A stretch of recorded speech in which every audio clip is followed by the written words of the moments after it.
TS,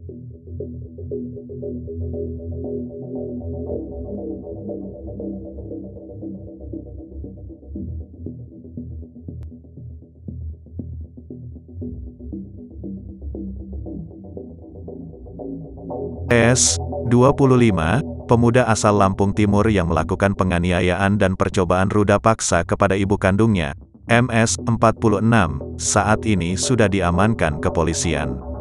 Kasat Reskrim Polres Lampung Timur AKP Ferdiansyah, Selasa, tanggal 9 November tahun 2021, mengatakan, TS diamankan dalam kondisi mabuk berat. Ferdiansyah menambahkan, saat melakukan penganiayaan dan percobaan ruda paksa tersebut, TS dalam pengaruh minuman keras. Saat pintu rumahnya terbuka, polisi langsung menangkap TS dan sedang dalam keadaan mabuk berat, tutur Ferdiansyah. Adapun barang bukti yang diamankan yakni satu setel pakaian korban beserta pakaian dalamnya.